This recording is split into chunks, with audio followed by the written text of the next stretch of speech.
ইতিমধ্যে আমি বলেছি যে দীর্ঘদিন এই স্টেডিয়ামটিকে আসলে অবহেলা পর্যায়ে রেখে দিয়েছিল এবং কেন রেখেছিল সকল বিশদভাবে আপনারা সকলেই অবগত রয়েছেন। বাট আমরা অতীত ভুলে যাব না, বাট অতীত থেকে শিক্ষা নিয়ে সামনের দিকে আমরা কাজ করতে চাই এবং আমরা ইতিমধ্যে সিদ্ধান্ত নিয়েছি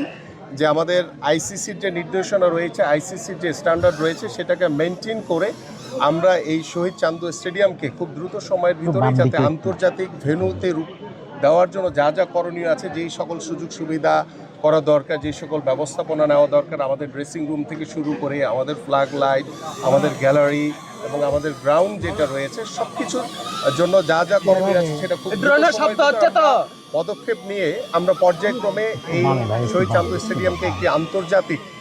ক্রিকেট স্টেডিয়ামের রূপ দেওয়ার জন্য যা যা করণীয় আছে সে পদক্ষেপ আমরা নিব ইনশাআল্লাহ। আমরা আশা করছি যে ইনশাআল্লাহ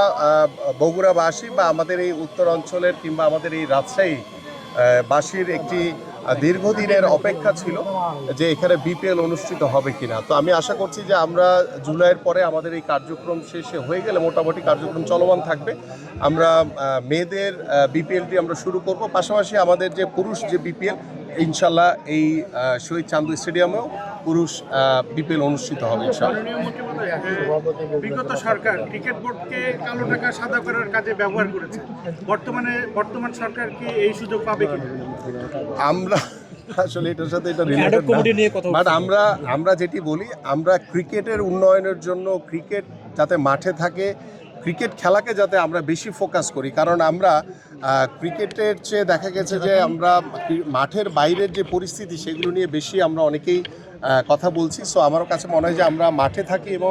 মাঠে কিভাবে খেলাকে পরিচালনা করা যায়, কিভাবে আমাদের খেলোয়াড়রা সুযোগ সুবিধা পাবে, কিভাবে খেলোয়াড়দের জন্য আমরা আমাদের জায়গা থেকে সুযোগ সুবিধা আমরা দিতে পারবো, সেই বিষয়গুলো নিয়ে ইতিমধ্যে আমাদের ক্রিকেট বোর্ডের তাদেরকে নির্দেশনা দেওয়া হয়েছে। তারা ইতিমধ্যে কাজ শুরু করেছে এবং আপনার কিছু বিষয় ইতিমধ্যে দৃশ্যমান দেখেছেন যে ক্রিকেটারদের জন্য আমাদের বর্তমান ক্রিকেট বোর্ড কী কী উদ্যোগ নিয়েছে। সো আমাদেরকে একটু সময় দেন, ইনশাল্লাহ আমরা ক্রিকেটটাকে শুধু আন্তর্জাতিকভাবে না, আমাদের দেশীয়ভাবে যাতে একদম তৃণমূল পর্যায় থেকে আমরা একদম টপ লেভেল পর্যন্ত ক্রিকেট বান্ধব একটি আমাদের যে মর্যাদার যে খেলা, সেই ক্রিকেটকে যাতে আমরা ধরে রাখতে পারি সে বিষয়ে আমরা সর্বাত্মকভাবে সচেষ্ট থাকবো ইনশাআল্লাহ। আমরা ইতিমধ্যে বলেছি, যেমন আমার ডান পাশে আপনার যেটি রয়েছে এখানে আমরা একটি আশা করি যে একটি গ্রিন জোন তৈরি করা হবে, যেটি আমাদের মরহুম আরাফাত রহমান কোকো ভাইয়ের একটি স্বপ্ন ছিল যে বিভিন্ন দেশে আপনারা দেখেছেন যে গ্রিন জোন থাকে, গ্রিন গ্যালারি থাকে। সো সেই আদলেই এই শহরের ভিতরে একটি অংশে আমরা এই গ্যালারির মাঝখানে এই জায়গাটিকে আমরা গ্রিন জোন হিসেবে তৈরি করব এবং পর্যায়ক্রমে আমাদের যে গ্যালারির উন্নয়নের জন্য দরকার বা আমাদের ড্রেসিং রুম, আমাদের প্রেস বক্স থেকে শুরু করে আমাদের যা যা করণীয় আছে, ফ্ল্যাগ লাইট, সব বিষয়